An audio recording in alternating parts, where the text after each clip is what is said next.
a very happy Real Housewives of Alaska. And this is Marnell. Welcome to Costco. I love you. It's not why I'm happy, but I do love everyone today. Like, today is a good day. What was it, like aisle 16,072 or something like that? Oh! Like, every now and then I'll buy a Costco membership just to remind myself why I don't like having a Costco membership. Oh, I love Costco. Well, part of it is because I have to drive all the way into Anchorage, which really, frankly, is a pain in the butt. It doesn't save me money. Okay, so I don't actually shop at Costco to save money so much as, like... So today I went to Costco because I wanted to buy hand warmers because I was going to be having dinner outdoors in 26-degree weather today, and to buy pomegranates in bulk because it's pomegranate season and I will live off of pomegranates and eggnog with rum until like February. See, so here's the thing, you're really, really old when you just don't have the patience for pomegranates anymore. Because you know that I've always loved them. You know I always have. Yes. Actually, I think you probably gave me my first pomegranate. Probably. So, like, peeling them is, like, meditative for me. Oh, my God. Well, then I'm going to send you some. You can peel them, put them in Ziploc bags, and then send them back to me quickly. You can buy pre-peeled packages. Oh my at God, Costco. that's outrageous. Welcome to Costco. I still won't go you. to Costco. So we are podcasting. The reason we're talking about Costco is that we are podcasting the 2006 film Idiocracy. I am only 14 years late to the party, and I just want to ask you, do you really want to live in a world where you're trying to blow up the one person who's trying to help you? Yeah, I haven't wanted to live in that world since before 2016. I mean 2006. So if you can't tell, we are podcasting on Saturday, and something pretty epic, but we kind of knew it was coming, but like it was official today that Joe Biden is our new president-elect and Kamala Harris is vice president-elect. So, and I truly cried to see a woman on the stage tonight as our vice president-elect. I really did. I didn't think that it was going to be that big a deal for me. It was that big a deal. So I have a friend, and she reposted it from Lizzie the Leslie on Facebook. It is a picture of a brown little girl, and my friend has a biracial child. Her boyfriend is black. And this little girl that Lizzie the Leslie posted looks just like my friend's little girl. And she's wearing a t-shirt that says... I saw it, something yes. like... My VP looks like me. Yep. Yes. Yep. That warmed my cold dead heart. And so okay, anytime male newscasters, like serious male newscasters cry, like that's what really got me on 9/11 is like when like I saw like Dan Rather and stuff start to cry. Van Jones today. Yeah. Oh, so I actually should go and seek that out on my page and post it to the Real Housewives page, because I was telling Marnell that I have tried to be pretty gracious all day and not post a lot of stuff that's inflammatory, because I do have a few people who are pretty conservative on my page, or a few people who, I don't know how you can sit politics out, but they sit politics out. And I have tried to be respectful today. I did post Van Jones's moment from CNN today because I was like, you know what? I don't really care if any of you are offended. This is what people have suffered for the last 4 years. Well, and it was so genuine, and like he wasn't just like getting misty-eyed or tearing up, or like it wasn't like just tears. Like he was like kind of doing the well up and having a hard time breathing, and talking, and So I mean, of course, we are all very invested because these are the leaders of our country, but I can't imagine feeling like that, and I lived through the first black man being elected, and I remember how amazing that was, and people dancing in the street and fireworks and everything. And now we're in the middle of a pandemic and people are like, screw it, we're just gonna have flash mobs across the nation. As long as they're flash mobs where people are wearing masks. And it sounds like for the most part people have been masked, so that makes me happy. Obviously you can't social distance in the kind of groups that we're seeing assemble, and that's a little concerning, considering that we had like 160,000 people infected like yesterday or today, which is a new record for the US. Which, if you think you keep hearing that every single day, it's because you do. Yeah. Because every single day is a new record. Yep. Right now, we're definitely in that place. Yep. And it's only going to get worse because we are approaching the holidays that lots of family tend to gather, and people are sick to death of lockdown. Yeah. So, look, I get it. Like, somebody was just ranting the other day about, kids being out and everything. And I'm like, look, these parents have been dealing with their kids home 24/7 since March. They've probably been home 24/7 since March. There hasn't been a whole lot of social outlet or anything. And so, like, I don't have kids for a reason. I could not deal with those kids being home for that long. Like, yeah. Oh my God, my hairdresser was ranting at me today about masks, and thank God she was actually wearing one, because up until we had our surge, she had stopped wearing one. And I was like, tell me about it. I wear one for at least 10 hours a day, 4 days a week. Yep. And I don't take it off. Yep. I take it down long enough to take a drink or to take a bite of whatever I'm trying to shove it in my face for lunch. And that's it.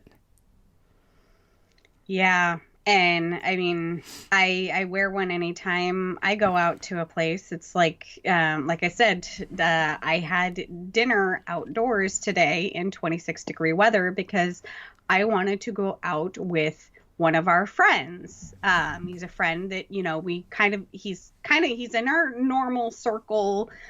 He's very responsible about wearing his mask because he's got parents that he lives near and visits all the time, and so he wants to keep them healthy. And so we sat outside with a parabolic heater at one of the breweries and had dinner for an hour or two tonight. I socially distanced, small group, outside, just, it's still with us. So you realize we're not talking about Idiocracy. Well, that's because I think that somebody did not like the movie. Well, I think that's part of it, and I think really honestly because, truthfully, this is the Real Housewives of Alaska. It's not Biters, so I feel like it's okay to be political here. It's a safe space. It's a safe space. And the truth is, all I've been able to think about almost all day, other than my new cat, who I'm thinking about naming Baphomet because all she does is hiss. And she's jet black with gold eyes. Although maybe Medusa, because, Medusa had a head full of snakes and all they did was hiss. So I saw the funniest thing the other day, and this is super inappropriate, but we have a adult content on our podcast, so I can say this. And I will try to be less crass about it, but do you think that all of Medusa's body hair was snakes? Like, just color? I don't know, because the statue that I have of her, she is a snake from the waist down. Oh, very cool. So I don't know. I don't have a good answer for that. Probably it was all snakes. Only Perseus knows for sure, and she beheaded him, so there we go. So I'm actually lobbying for Baphomet because you can call her Baph for short. Yeah, I kind of like Persephone. I think that's an awfully big mouthful. I was thinking about Ruth Bast Biden, which is kind of a mouthful. Yeah. I don't know. We'll see. We'll see if she declares herself. And this is like between you, me, and the podcast, because I really shouldn't have gotten another cat, but I really felt like my elderly cat needed an assist with the degree of mouse infestation that we are having. So and that's the thing. Like she's going to be useful. She's not just a house pet. Right, but the thing is, I'm a renter now. I'm not a homeowner anymore. And I didn't ask for permission. I just did it. So, I know. But I did rescue her from a shelter, so there we are. And hopefully she'll get over hating me, the other cat, and the dogs. And she'll actually kill little Rodentia. Because I hate to say it, but I have tons and tons and tons of yarn that's very expensive. And I do not want to find dead mice, baby mice, nests of mice, or anything of the like in my yarn. Period. Is there like some goddess that was like the patron saint of guarding yarn or something? You could name her after. That's a good idea. I should look. Is there a goddess of yarn? I'm sure there must be. There are gods and goddesses for everything. Well, I mean, she sort of fits in with us old spinsters. All right, let's do this thing. Let's talk about Idiocracy. And I'm going to say that, after our first 3 fairly serious, very serious, fairly serious, very serious podcasts, this was really disappointing for me. We had to break it up. We were like, okay, are we going to do documentaries this entire time? Which I do have another idea for another documentary, or at least I did until we started talking. I think to satisfy my soul, we may need to do stuff a little more serious than this. Yeah. So, Idiocracy was made in 2006. Do you want to rate it first, or do you want me to rate it first? Go ahead. So I rated it 1.5 out of 5 stars, or 1.5 out of 5 bottles of Brondo. It's got what plants crave. It has electrolyte. And I said disappointing, would not recommend.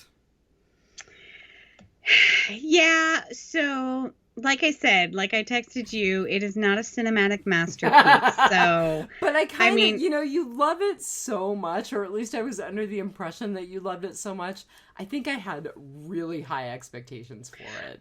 I do, but I also love things like Charlie Esser reminded me the other day on Facebook. He posted a thing about John Carpenter's They Live.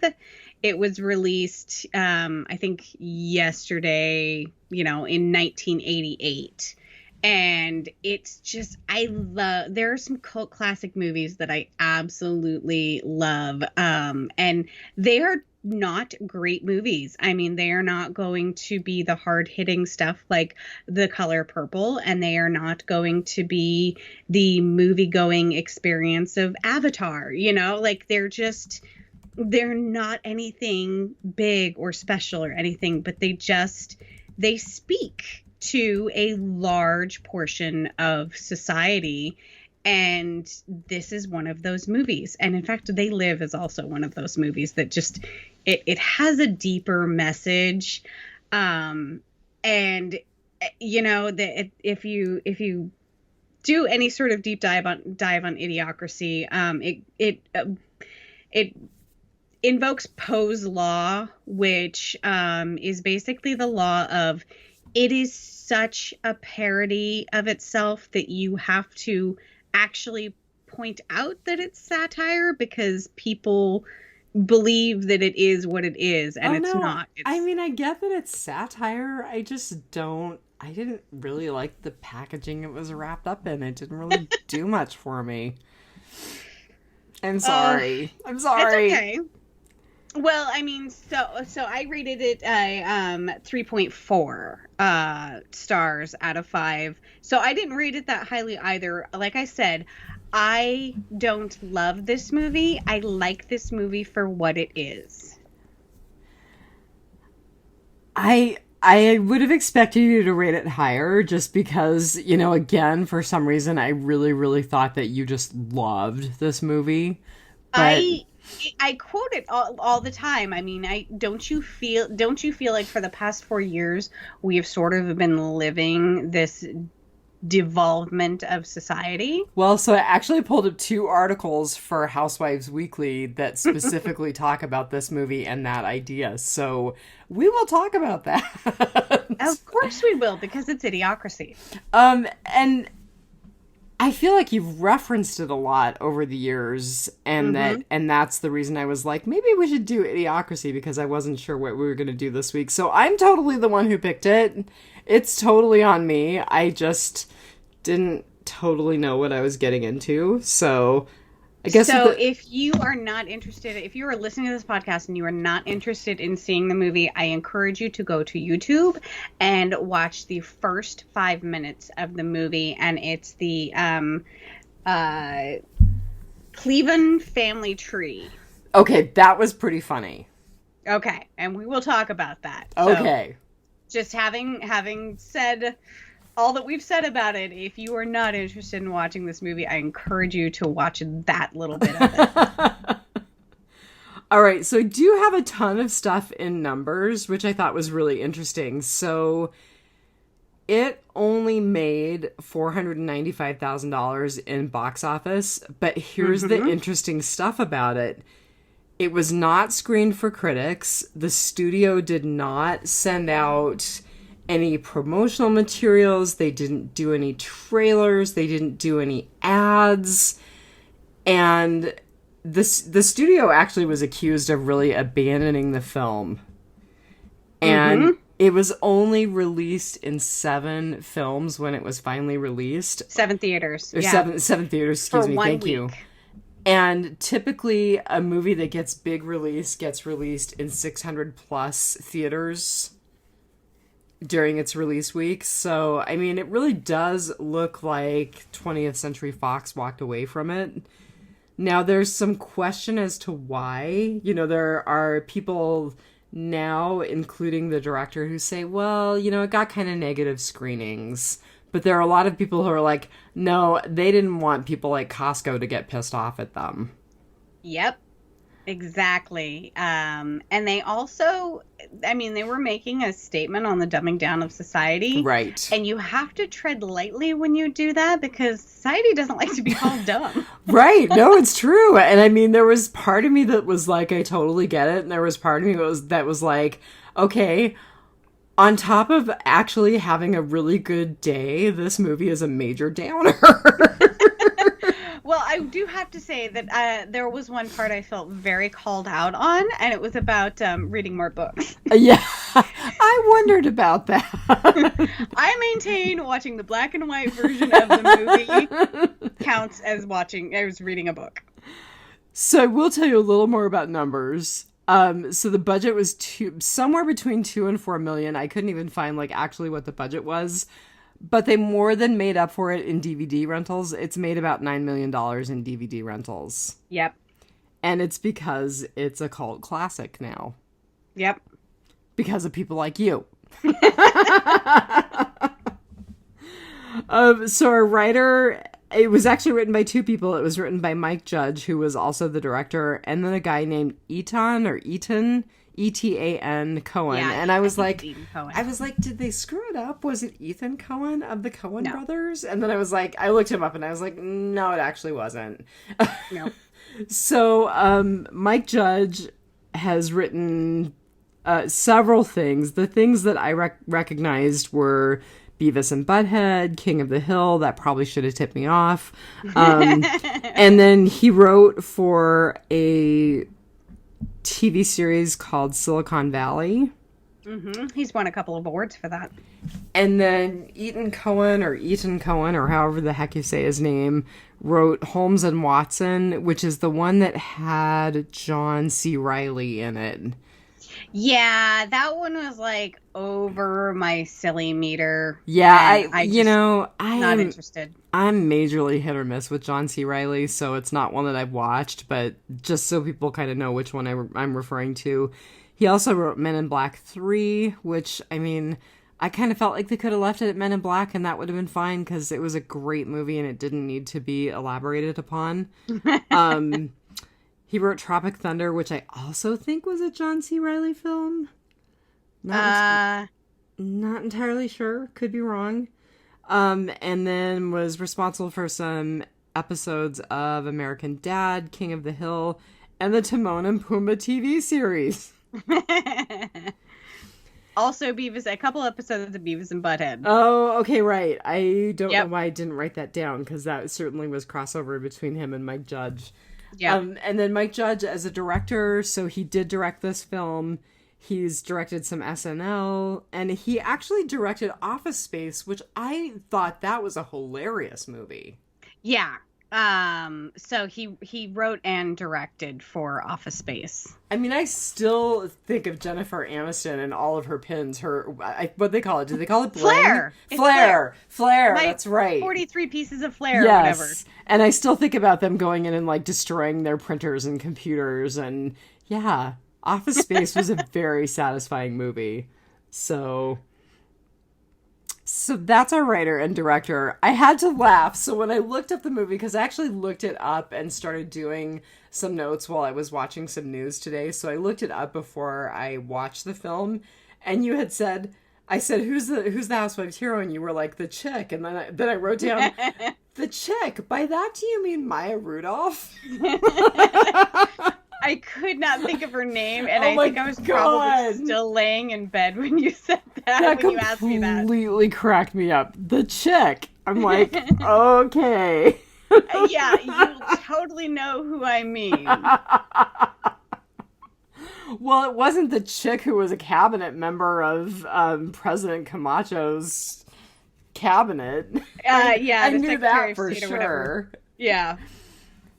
So, what do you have to tell us about the chick? So, the chick is Maya Kabari? Kabira? Oh, I don't know. Rudolph. I just know her as Maya Rudolph. I didn't see another name. Khabira. Born July 27th, 1972. She's a comedian, singer, and actress.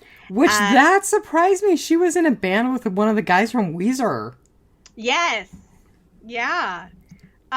So it actually shouldn't surprise her, because did you notice who her mom was?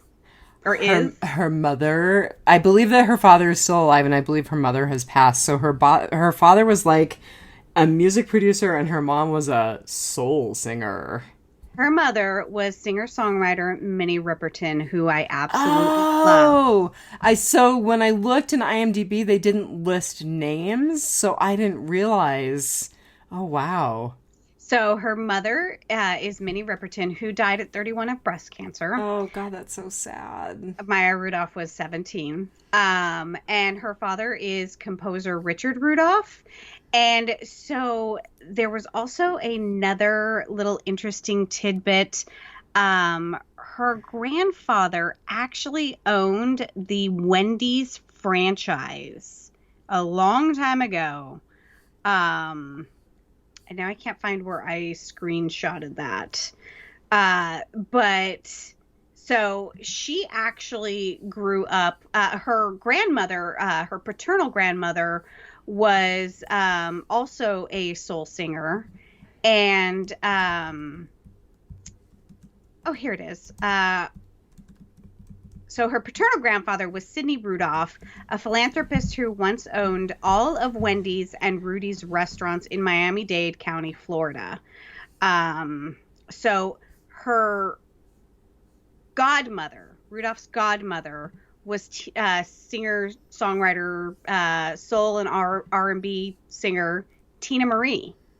Oh my God. So talk about some pedigree, right? Right. Gwyneth Paltrow actually went to high school. I'm sorry. Maya Rudolph went to high school with Gwyneth Paltrow and they Jack were Black. They were buddies, and I just want to say, Maya, I apologize for all of the jokes about Goop, but I'm still not a giant Gwyneth Paltrow fan. No, I'm not either. So Maya kind of got her chops in a acting troupe, an improv group called the Groundlings. Mm-hmm. And does that sound familiar to you? Yes, several of our actors that we've talked about over the last several years have been members of the Groundlings. Yeah, so notable alum Louis Anderson, Penn Jillette, Al Franken, and Mo Collins from Fear the Walking Dead. Oh, Mo. I know, right? Who makes me happy to follow on Twitter. I'm very happy to follow Mo on Twitter. She's wonderful. She is pretty wonderful. So I think probably Maya Rudolph's probably biggest breakout role, I think, would be Bridesmaids.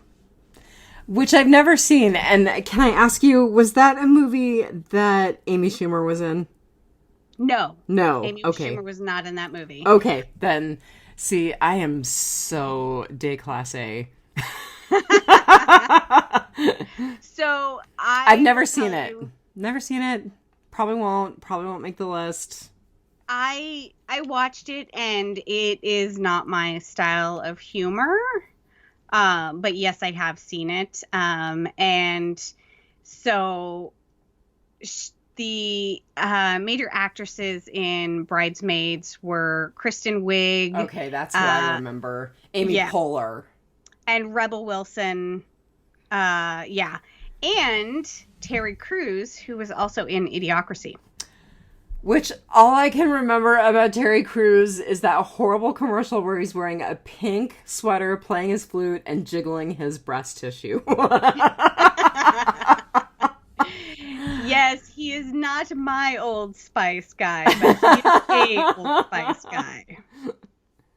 I like the other Old Spice guy. Thank you very much. You know, I have to say, I have a long list of things that my husband and his family ruined for me. Old Spice, Emeralds. There are some singers that I'll probably never be able to enjoy again. Yeah. NCIS. NCIS, completely. We could just list them all night. So Maya does a lot of voiceover work for cartoons. But I think probably one of the biggest things that a lot of us know her from right now, because it's socially, politically relevant, is she is a frequenter of Saturday Night Live. And she was a regular on Saturday Night Live for many years, but now she just has a guest shot on Saturday Night Live periodically, which may increase. Right. So some of the notable characters that she has played have been Oprah Winfrey, oh man, Donatella Versace. Right. She's done Gwyneth Paltrow. She's done Beyonce. And now she is Kamala Harris for Saturday Night Live. And she's amazing. She is. She really is. Although I have to tell you, I'm not a giant fan of Jim Carrey's Joe Biden, so I'm sorry to see that's probably going to continue. I think it actually offends me a little bit. I think he plays him as I think he's just and Jim Carrey's shtick is to overact. Well, and I think he plays too much on people's assertions that Joe Biden is old and demented and blah, blah, blah. And I'm like, it was funny for maybe 2 minutes and it's not funny anymore. Yeah. So I'm sorry to see that he will probably continue, but I'm happy that Maya Rudolph will continue. And by the way, explain to me why someone as talented as Maya Rudolph wasted her energy being in Angry Birds. Not just Angry Birds 1, but Angry Birds 2. Or whatever they called the second Angry Birds movie. Like I said, she has done and does still do a lot of voiceover work for cartoons. I think, I don't know why I recognize the Big Mouth series, because I don't watch it. I don't even think I have the channel that is on. but yeah, and uh, there are some very interesting things out there that I had no idea existed. Did you know there's a Mike Tyson Mysteries TV series? It looks like a cartoon. I was gonna swear. So Maya did 2 episodes of that, 2 episodes of voice work for that. So yeah, there's some super interesting and weird stuff out there that I'm like kind of curious about, but I'm like, maybe if I like had twice the amount of time in a day. But I did not know this, and I find this super, super interesting. She has been in not 1, but 2 Beastie Boys videos. I actually saw that. Like, I need to seek those out now because I need to see her. Like, I don't believe it. And she did that after Idiocracy. And I find it funny that like you said, she's so talented. She's got great pedigree. Like, what made her like want to do Idiocracy? You know, like, was it because there was a ton of amazing actors and actresses in Idiocracy? I mean, you've got, you know, Luke Wilson and Terry Crews. You've got Justin Long. You've got the guy who played the Brondo executive, who was on Wings. Thomas Hayden Church. Yes.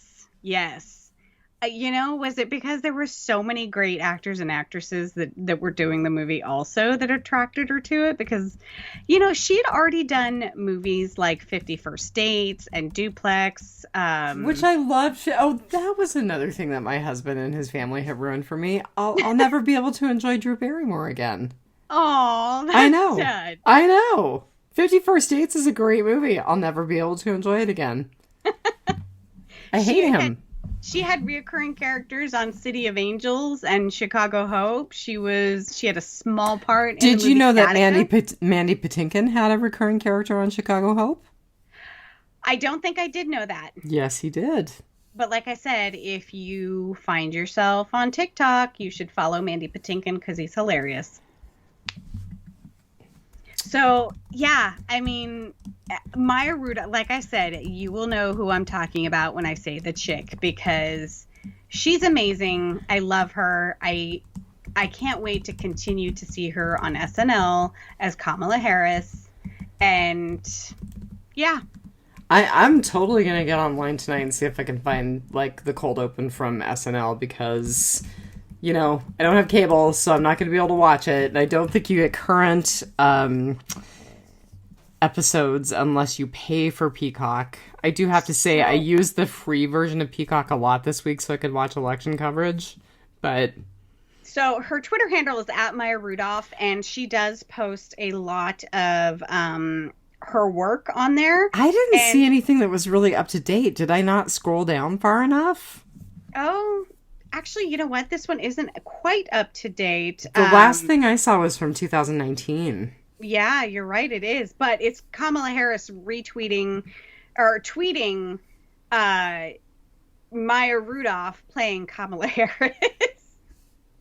But no, if SNL usually on Sunday, they do post a lot of their funnier and especially more politically relevant skits at this time on their Twitter. So you can probably find it on Twitter. It comes up in my my kind of news feed on Twitter. Ah.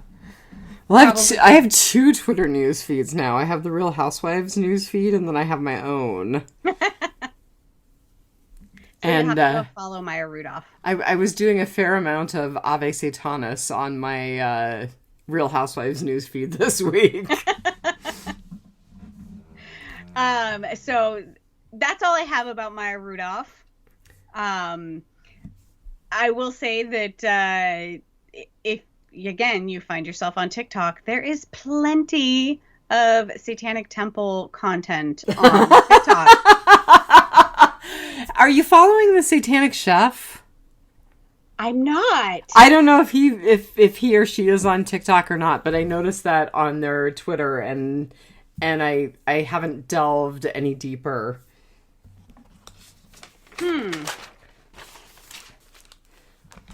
I just wonder if it's a lot of like barbecue or hot sauces.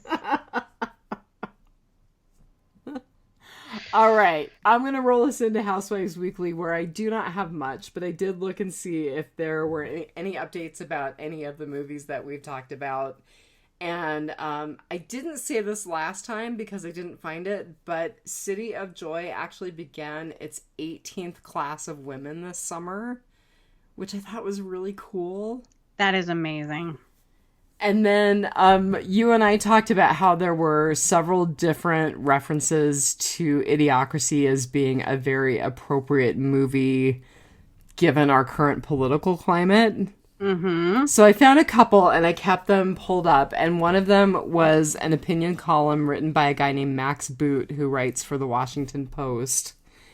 And he basically says that it's taken America 15 years, not 500, to become an idiocracy. Don't believe it? Look at our response to the coronavirus pandemic. He's like, it's easy and correct to blame this on abysmal leadership. We have an irrational, incompetent president who spent months denying the reality of the disease. Now he's holding rallies in places like Tulsa where the disease is surging. AIDS even removed signs from the arena urging rallygoers to practice social distancing. Trump's planning a Republican convention in a state, Florida, that's become a new hotspot. How idiotic can you get?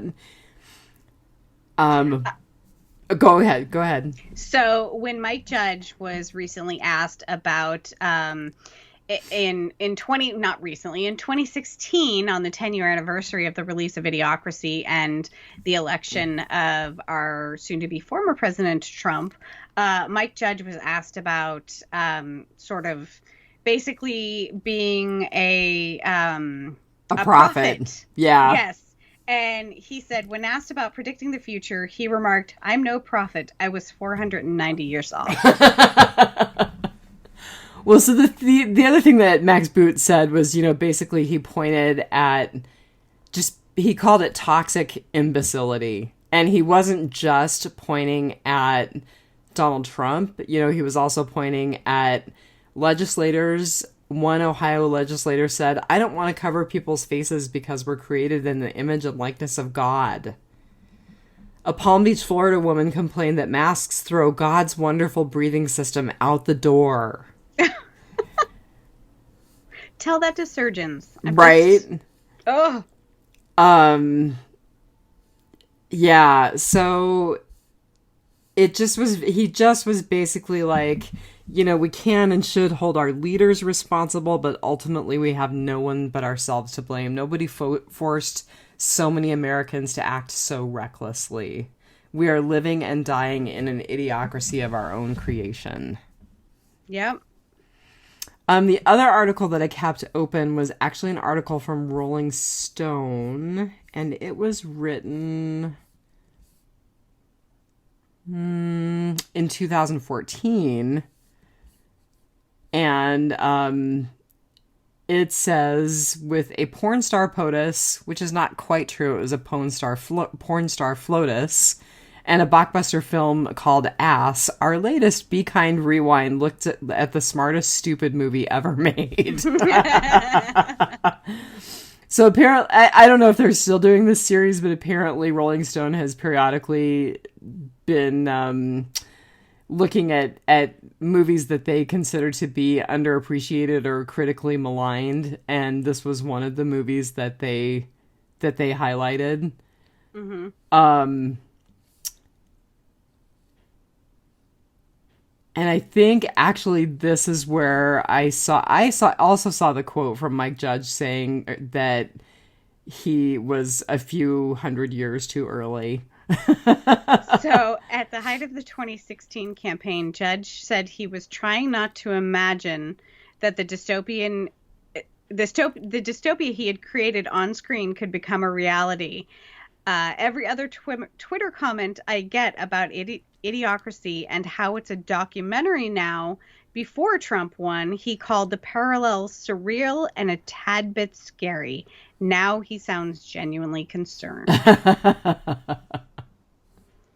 But one of the reasons why we can kind of laugh about this now is because we are podcasting on the day that we are podcasting. Right, exactly. It wouldn't be quite so funny, and I think I would be really depressed instead of just like, nah, I didn't really like this movie very much.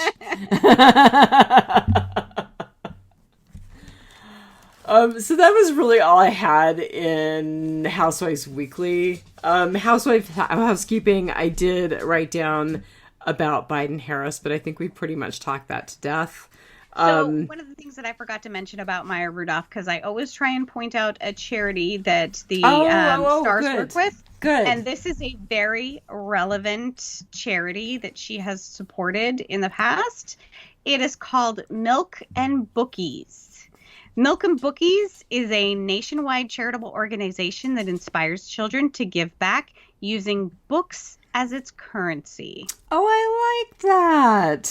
So, boys and girls are provided an opportunity to select and purchase and inscribe books that are donated to their peers who do not have access to books of their own. Oh, would you please send me a link to that and I will post it to our Facebook page?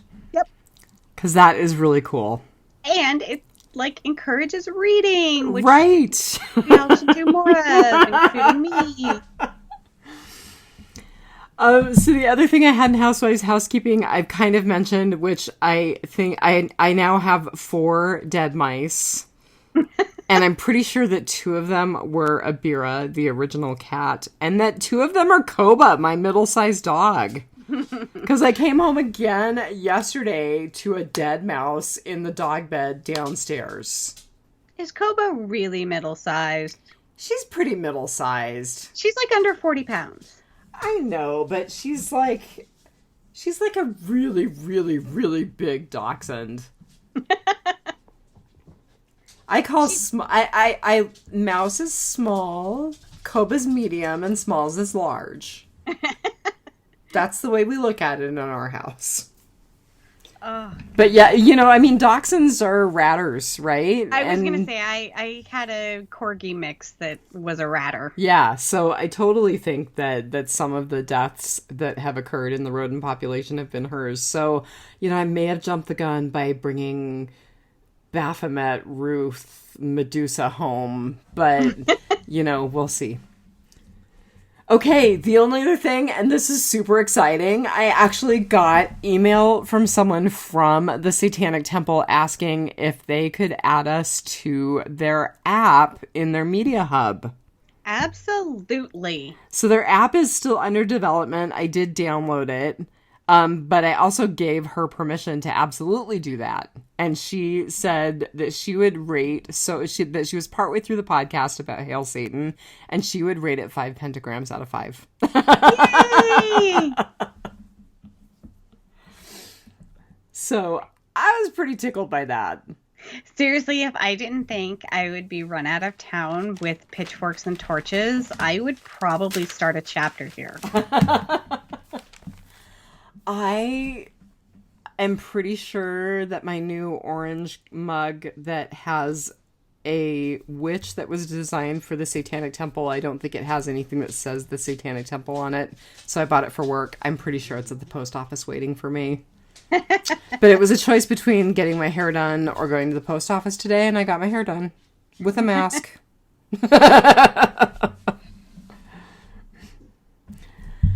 All right. Well, I don't have anything else other than summer, winter road construction and a little bit of bycatch. All right. So do you want to start or do you want me to start? Let's have you start, because you are probably more critical of the movie than I am. So I really struggled to find stuff that I liked. I mean, there were definitely moments that I liked, and then there were moments that I was like, okay, that was funny. But, overall, I don't know if I just wasn't in the right mood, or I forget if I said this to you when we were online or before we got online. I think truly some of it may be generational. I mean, sometimes I really do feel like, although you and I are very similar, the 10 years that separate us make some things really funny for you and not so interesting for me. Well, it's like we talked about, I think, last World Beyond episode, that, Yeah, I just sometimes I don't get young people's humor. Right. So there could be a little bit of a generational I gap. do, I think there is a little bit of a generation gap, which is kind of a bummer because I don't like to think of myself as old, but here we are. So, Yeah. what I did like was that I really do like Luke Wilson. I really do like Maya Rudolph. And I thought that for as much as I didn't enjoy this movie the way that I thought I was going to, they brought a lot to it. They were fun to watch. I don't know that I want to say that they were believable because maybe that's stretching it, but they didn't take me out of it. It's not like I watched them and went, "Oh, that's Luke Wilson," and "Oh, that's Maya Rudolph." I watched them and enjoyed them for what they were doing. Yeah, I mean, I've kind of always I've since Home Fries with Drew Barrymore. Mm-hmm. I know. I have loved Luke Wilson. He's been my favorite Wilson brother. Oh, There was actually now see, I do have to say that I think Owen Wilson is cuter. oh, But so did you notice that there was another Wilson in the movie? I did not. So Beef Supreme.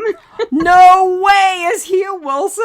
He is. He is their cousin Andrew Wilson. Oh my, so has he done something else? Because he really did look pretty familiar to me. So I'm pretty sure he did MacGruber, which is another. Oh, Yeah. I think you are totally right. Yep. Yep. So he was he in MacGruber? Would you say his name was Andrew Wilson? I've got my IMDb open. Yeah. Because, of course, I'm such a geek now that I have it on my phone. And, of course, the first Andrew that comes up is Andrew Lincoln.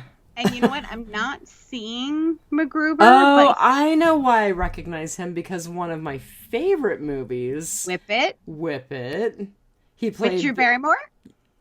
Right? Now that was just bitchy. Thanks for ruining Whip It for me, too. I didn't ruin it. Your ex did. I did. I may still have to love Whip It. It just breaks my heart to see Drew Barrymore because she was his thing. Yeah. Not my thing. But So Andrew Wilson was also in the Royal Tenenbaums that also had Luke and Owen Wilson in it. He was in Charlie's Angels, Fever Pitch. Yeah, he's. I mean, you look at him and you're like, oh yeah, he's totally a Wilson. Okay, and it really did crack me up that so many of the people were named after, like, gross foods. Or Vermica, the newscaster. Velveeta. Yes. Yes. Yeah. And I have to say that this is, like, totally bycatch, but their depiction of Fox News cracked me up. I have something to say about that when we get there. Okay. Yeah, so I loved both Luke and Maya in this too. I do have to say that Maya was a little, in the beginning, she was a little unbelievable as a prostitute because she was just so annoyed by Joe that I'm like, yeah, like I've heard, I don't know this from experience, but I watch a lot of documentaries that like a lot of guys just want to talk, and I can't believe that she would be like so grated by him talking. But I did love her pink pedal pushers. They were great.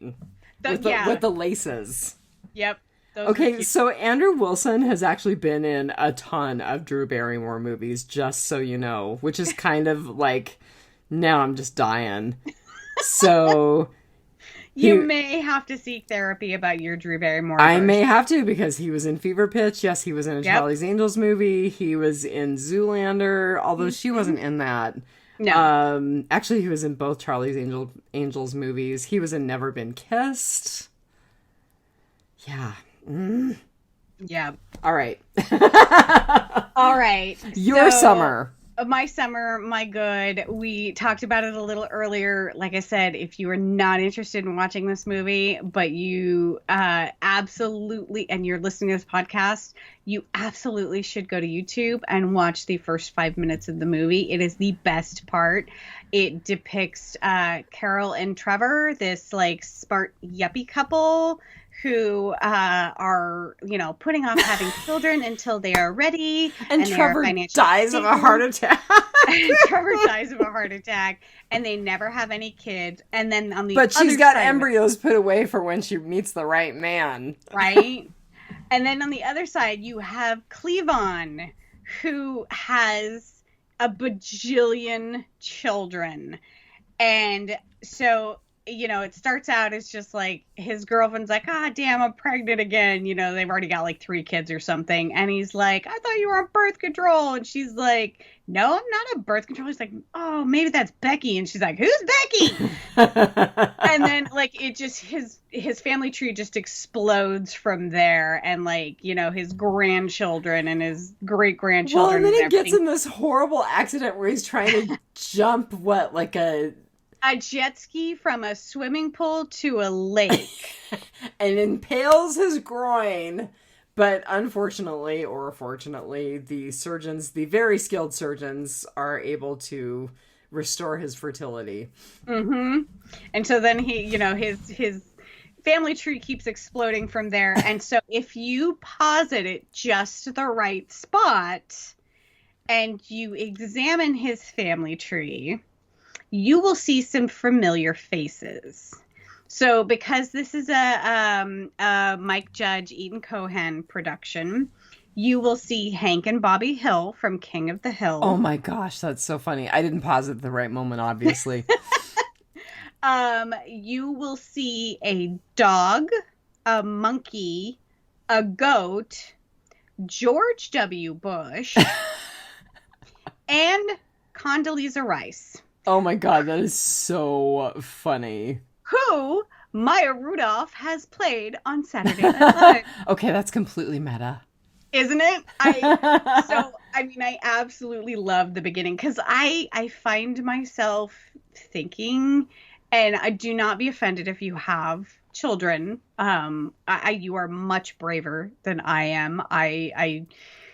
I could have never raised children, but I kind of see, people who honest to God. Okay, so there are some people who should not breed. Yes. And they breed and breed and breed and breed and breed. And that's a very unpopular thing to say, but I see it on a regular basis. Mm-hmm. Yeah, we need to have some serious... You worked in OCS. You see it on a regular basis, too. Yes. And a little bit of bycatch here. It was pointed out in some of the articles in this movie where, it's so funny that they have named their characters after like Fritos and Dr. Lexus and Beef Supreme and, all of these other hilarious, names. But okay, they even pointed out this is not just my story of working with children in custody.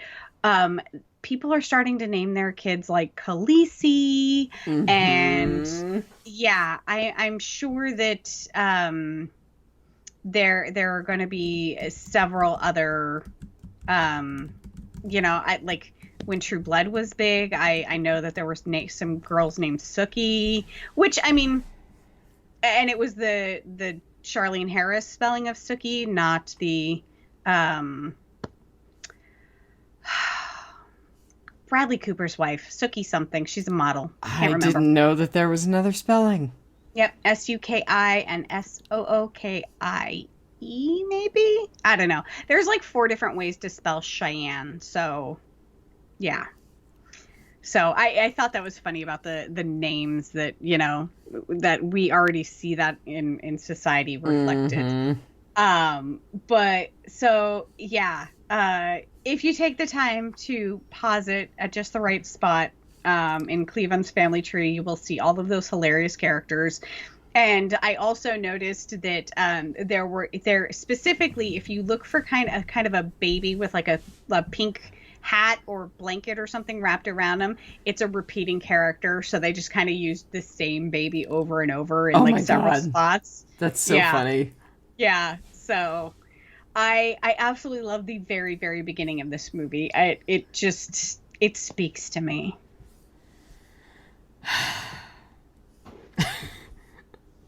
All right. I'm going to tell you what my winter is. All right. There was so much homophobia.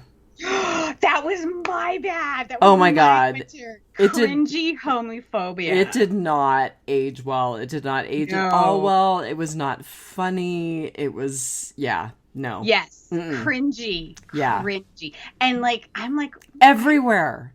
Not just like the rehabilitation with the monster trucks. no, everywhere. The way he talked was described with the F word, which I do not say. Yeah, no, it was awful. Yeah, I totally agreed. That was my winter. That was my bad. I do have to say though, looking back on that, because we've all stressed about how, okay, is Idiocracy a documentary? Like, is this coming true? I have to say that in the last 10 to 14 years, society has evolved past that toxic homophobia that was apparently prevalent and funny back then. I would say mostly. Mostly, yes. Mostly. Yeah. And I surround myself with people who aren't like that, so I think I'm probably somewhat insulated from it. So I would say mostly. Right. I'm just saying, like, it's one of those movies that would get made slightly differently today. And so it kind of gives me hope that we can sort of, if we've sort of evolved past that, maybe we're not as bad off as we think. Maybe we might not be so garbage avalanche-y in the future.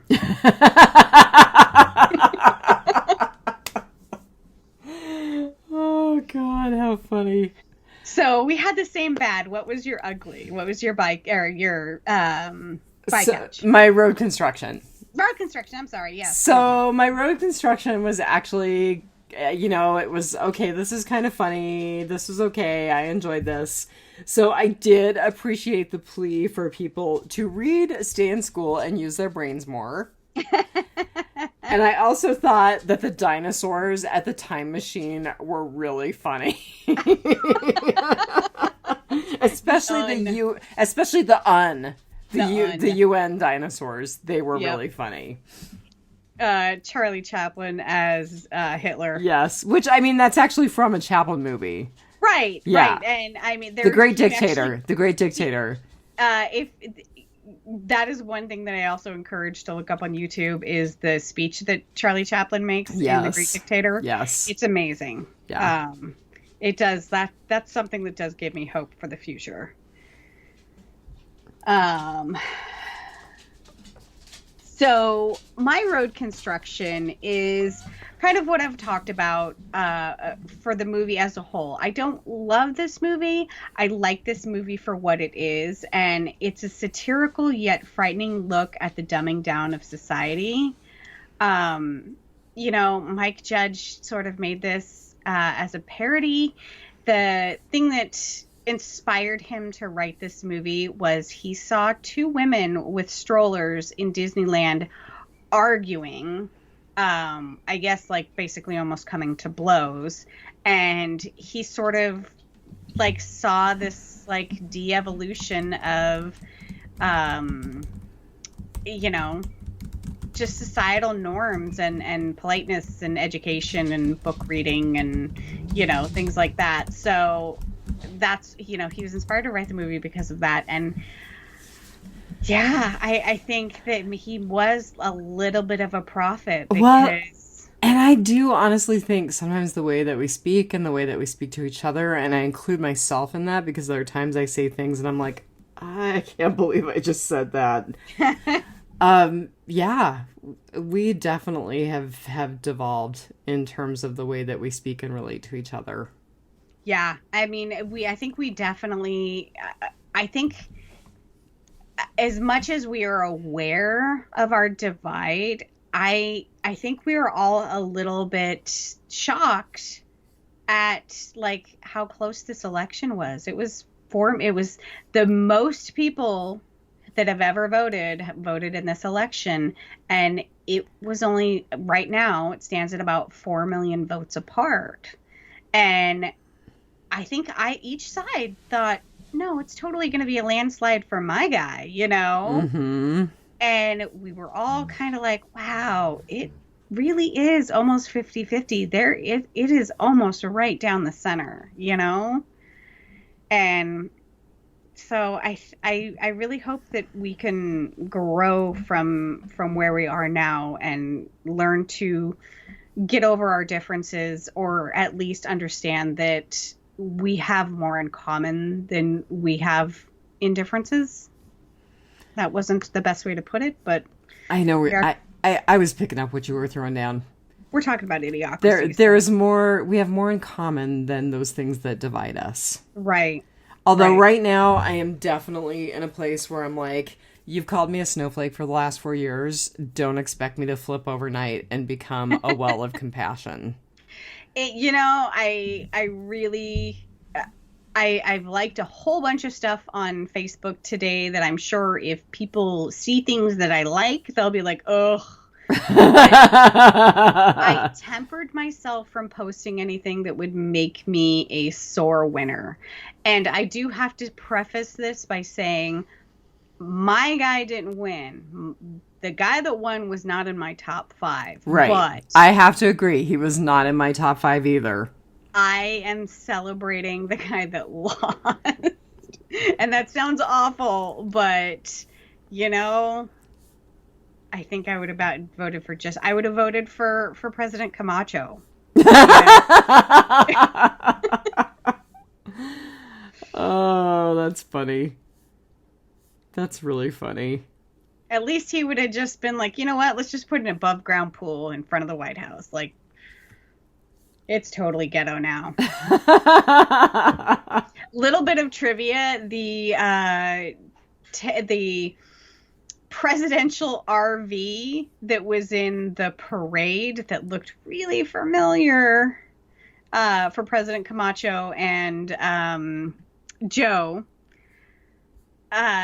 has the same plate number as the tail number of Air Force One. Oh, that's funny. It's like 1, 2, and 3 zeros. So 12000. It's just very funny. Yeah, it's one of those things where like somebody looked that up in order to intentionally make that prop. Mm-hmm.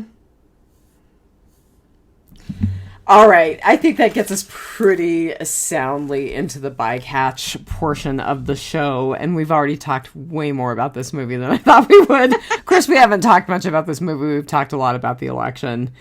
We did. I did like what it said at the very beginning where the narrator is saying, and I paraphrased it, but evolution doesn't reward intelligence and there are no natural predators to thin the herd. Mm-hmm. Yeah. I also liked what Luke Wilson said about his job because it's been a rough couple of weeks at work for me. It's perfect for me. No one bothers me. I don't screw up. I'm like, oh, I need that job. So, I had a really rough couple of weeks also. I had a just horribly rough day, and you and Mom sent me flowers the next day. Thank you so much. You sent me chocolates too. Yeah, I was like, I know your cholesterol doesn't need the chocolates, but you needed the chocolates. I will probably stroke out in my office chair before my cholesterol reaches peak cholesterol.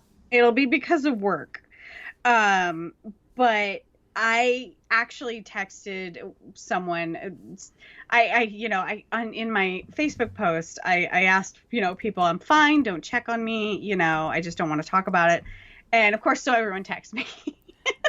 I was not looking for attention, I swear. But when I was like, it's work related, it's just lots of stress at work. And I told one of my friends, I was like, I really actually just kind of wish that I was dumber and that nobody at work relied on me like they do. Like, I'm just so overwhelmed that, I just wish that I were dumber and people didn't expect much from me. Okay, so this is an idiocracy moment. I truly think that people... Oh, God, this is going to sound really elitist, and I'm going to go to hell for this. Ave Satanas. I really think that people who don't have a tremendous amount of intelligence don't suffer as much. Uh-huh. I mean, I think that they still suffer in other ways, like they suffer from poverty and they suffer from poor health and things like that. But I think in terms of that existential angst, I think they don't experience that quite as much because there's not that level of insight and self-judgment. So ignorance is bliss? Well, yeah, God, I don't know. I that sounds really elitist and horrible, and I'm, like I said, I'm gonna go to hell for saying it, but I really sometimes think that people who are super bright have a much higher level of self-criticism and self-blame and self-loathing. So here's what I tell. One of the things that I've been having to do a lot is train new leads in the sections that I manage. And because we've had some turnover, COVID is burning people out at an unprecedented rate. And so I've had to do a lot of teaching, and I get compliments a lot on how easily I convey information to people, and they understand what I'm saying, and they learn really well, and people are I've had just some very flattering comments said to me by a couple of people at work, and I always tell people that there was like, you're so smart. And I'm like, I am not smart. I am just really resourceful and inquisitive. Like I'm driven to like find the answer to things, and I'm very resourceful. If I don't know the answer to something, I know who to ask about it, or I know where to Google. Like I'm not smart. I just Google really well. I would disagree with that, but... And there's different types and levels of intelligence. And the thing, that I'm smart in, I'm a total idiot in other things. Like our snowblower went out, and I'm actually pretty handy around the house.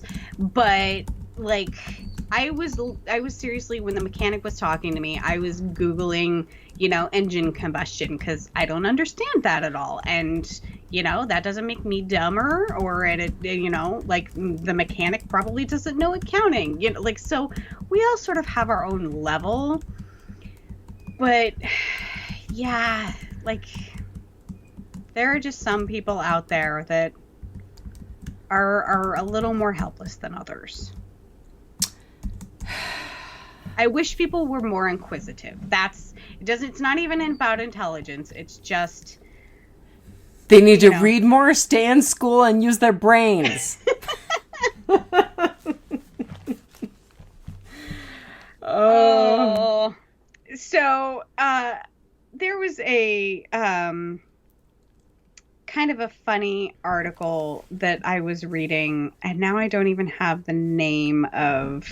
Oh, Business Insider. It's 7 ways that the world already reflects idiocracy, and some of the things that they pointed out were just, if today weren't today, they would be far too on the nose and scary. And I don't want to say we're gonna all look back and laugh at this stuff, because it really wasn't funny when it was happening at the time, but it's so absurd. So the number 2 way idiocracy was like real life now is that, do you remember the fast food buffet at the White House? Yes.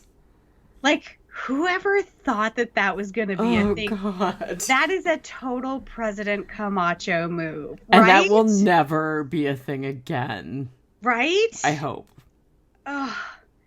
Like, don't get me wrong. I love me some chicken nuggets. But, like, seeing chicken nuggets, next to the silverware at the White House, just, it makes something twitch in my brain that's very uncomfortable. The president's daughter holding Goya beans on Twitter like she's Vanna White. Like, And let's just be clear, that's a real thing, not an Idiocracy thing. No, that is a real thing. So, and the whole corporate sponsorship of government. There are things that retail corporations are doing that really should be a function of the government for the betterment of all people. For instance, Walmart was doing COVID testing. That's great. But one of the ways that they advertised their COVID testing site was next to a refreshing cold glass of Pepsi.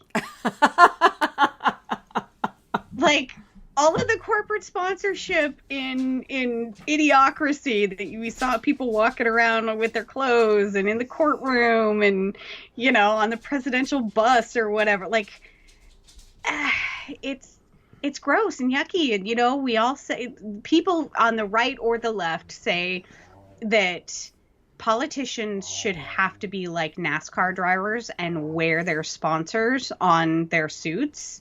And I fully believe in that. And we saw that in Idiocracy, and it's terrifying. Because, in 500 years, we totally could be watering our plants with Brawndo. Okay, so speaking of corporatism that is terrifying in Idiocracy, I already feel like our healthcare system is like the healthcare system that they were dealing with. Oh my God! I'm really not sure which probe to put where, and I'm going to push that button. And dude, don't be such a scrode. And this is how much you owe if you could just stick your barcode under the thingy. And did you notice how much he owed? No, I didn't. Fives with an S, $5 bajillion. Oh my God, that's so funny. $5 billion. Unscannable! Which, today at Costco, all I have to do is tap my card for the payment. It's like one step away from a barcode.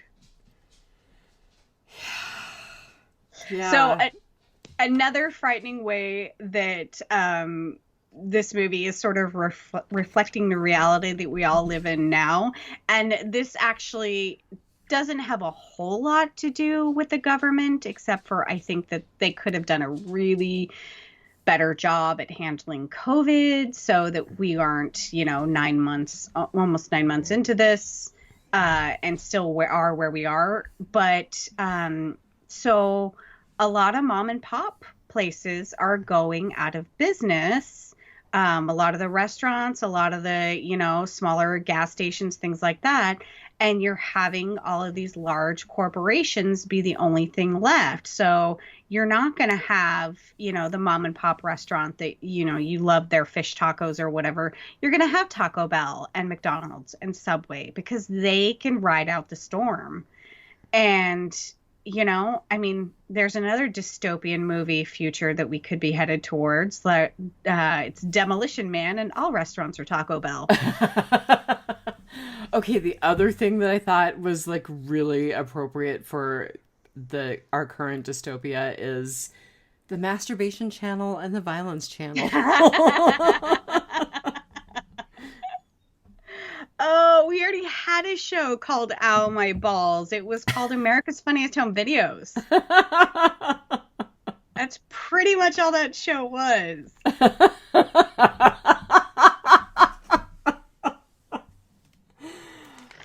So, one of the other ways that our real life is overlapping with Idiocracy is people are brands. Not just the whole naming, So, if you go to IMDb and you look up Dax Shepard's character, they only list him by his first name, Frito, and that's because in the movie his name was Frito Pendejo, which pendejo is a bad word. I actually didn't know exactly which bad word it was, and I was very surprised to learn what bad word it was. I'm not going to say it. You can look it up. Your Google history could be just as weird as mine. That's why you have to use DuckDuckGo so it doesn't get saved. That's right. So Instagram influencers are not your friend. They are brands. They're selling you something. Stop buying detox tea. It's just going to give you diarrhea. So, yeah. I mean, it's a little scary how on the nose this was. There were definitely things that were on the nose. Although the next time I had to go to Costco, which is probably going to be when I renew my membership again, like 5 years from now, and go, why am I buying this? I hope somebody says, welcome to Costco. I love you. I actually do have written in my notes, is this a little too close to home? Your children will be placed in the custody of Carl's Jr. Oh, that's another way our real life overlapped. So we almost had a Carl's Jr. executive in our cabinet. Oh. Do you remember that? Oh no, but I just have to say, since this is the day that Joe Biden's victory was declared and we've talked about it nonstop, we will no longer have to look at Stephen Miller. We will no longer have to look at Mike Pompeo. We will no longer have to look at Ben Carson or Betsy DeVos. Yay! Yes. They're all fired. You were going to say something about Fox News, by the way. Yes. So, speaking of brands, in the kind of beginning of the movie, there is a restaurant that we don't have up in Alaska. It's probably not even north of the Mason-Dixon line. I don't know. Because I guess I went to Oklahoma. That's not south of Mason-Dixon, is it? I don't know. I've stared at too many American maps this week. You know? Yeah, like everyone else, right? Right? I do know that Georgia is not part of Florida, though. So we saw that Fuddruckers, which I think is already kind of an awful name for a restaurant, became another name. It evolved to something that I will not say. To something horribly homophobic. Right? Exactly. Although there are plenty of people who are not homosexual who engage in the kind of behavior it was referring to as well. Brondo is a fictional brand, but you could add, they actually did make it for the movie. Oh, did they really? You can't get it anymore. You can probably get it off of eBay, which is really gross because it's like super expired, like Kansas SpaghettiOs on World Beyond. But so all of the brands that they featured in the show actually they made sort of a futuristic version of them. So they evolved the brands, except for the Fox News Chiron. It was the 2006 version of Fox News. It had not evolved in 500 years, which kind of sounds right. Oh, that's really funny. Yeah. I'm glad you reminded me of that. That's really funny. So there's this thing with futuristic, like, dystopian movies where we all become just these, like, idiot feeding machine or idiot eating machines. And we, like, are sitting in a lazy boy. And I liked the nice touch on this that it actually included a toilet in the lazy boy. So I was really grossed out by that. Right? But I think it's because human feces are my kryptonite. It was just such a horrendous thought that I'm like, how did they come up with that? It's both disgusting and brilliant. Ugh. Dax Shepard played Frito so well. There's a little bit of Dax Shepard hate on the internet. Like, there's a lot of Dax Shepard I'm like, hate. I mean, I don't know him outside of this movie. He's not an actor that I have followed, that I'm familiar with, that I really have any huge desire to follow.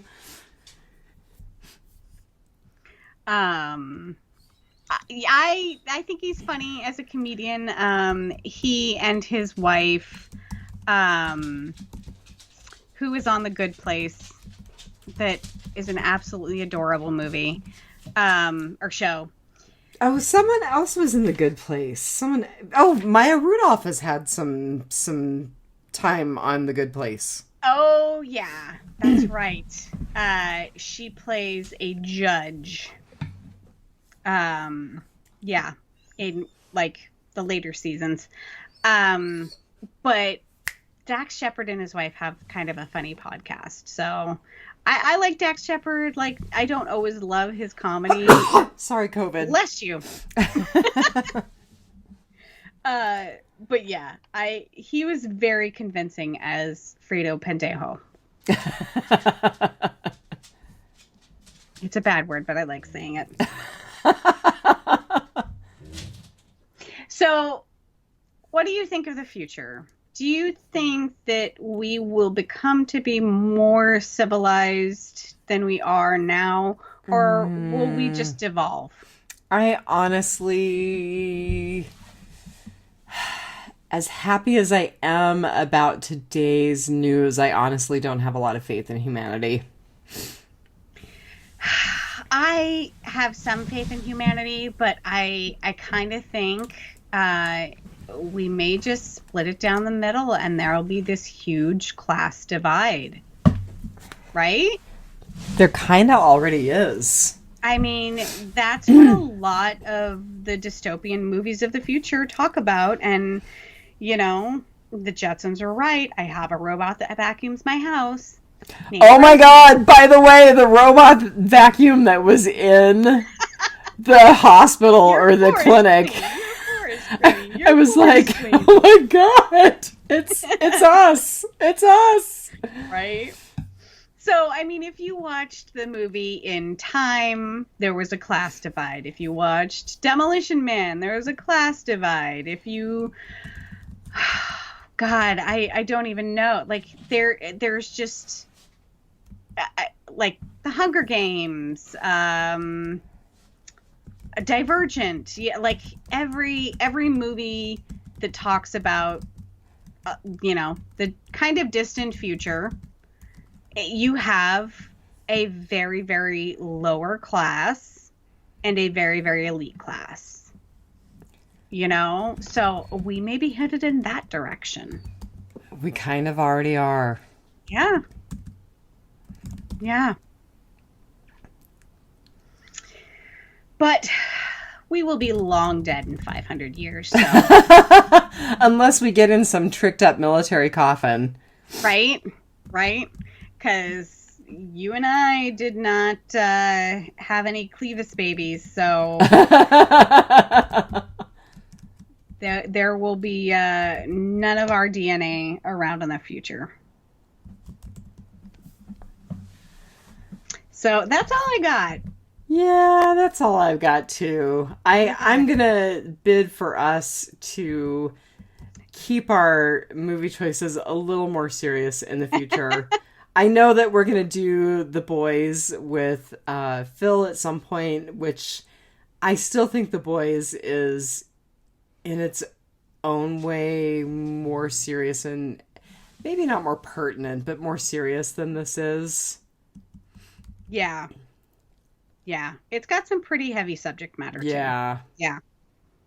Yep. All right. So I don't know what we're going to podcast next week, but I am agitating for something a little more serious than Idiocracy. Back on the documentary boat. Not even that, but, you know, maybe something that, I don't know, that just has a little heavier subject matter. I don't know. I agree. You know, I mean, we could... Oh, go ahead. This is a nice sideline, but I think I definitely enjoy... watching the shows that we have podcasted previously. I mean, we've rated them pretty highly. So, well, and I feel like I just want us to do something important with the time that we spend doing this. Yeah. I mean, Biters is lots of fun, and I love doing Biters, but I just feel like even if 2 people listen to this, I want it to be something important. That's the way I felt about this Conversation Rocks when Todd and I did it. Yeah. You know, Yeah. I wanted it to be something important, even if like 3 people listened. Yeah. So I will, we will post the link to Milk and Bookies. yes, please do that. Please Yes. send me that, and I will get it posted. If not today, then tomorrow. Because I Because think oh, go ahead. I think the moral of this story is we all need to read more. Well, you know, and I think that I am probably being summoned to let the dog out or upstairs to torture the new cat. So I think that we end on Milk and Bookies. So All right. Well, just be careful because there's lots of weirdos out there. we are the weirdos, weirdos, mister. Someday Have we're a going to good- get that down. Probably not. Have a good week, everybody. Have a good week. Bye. Bye.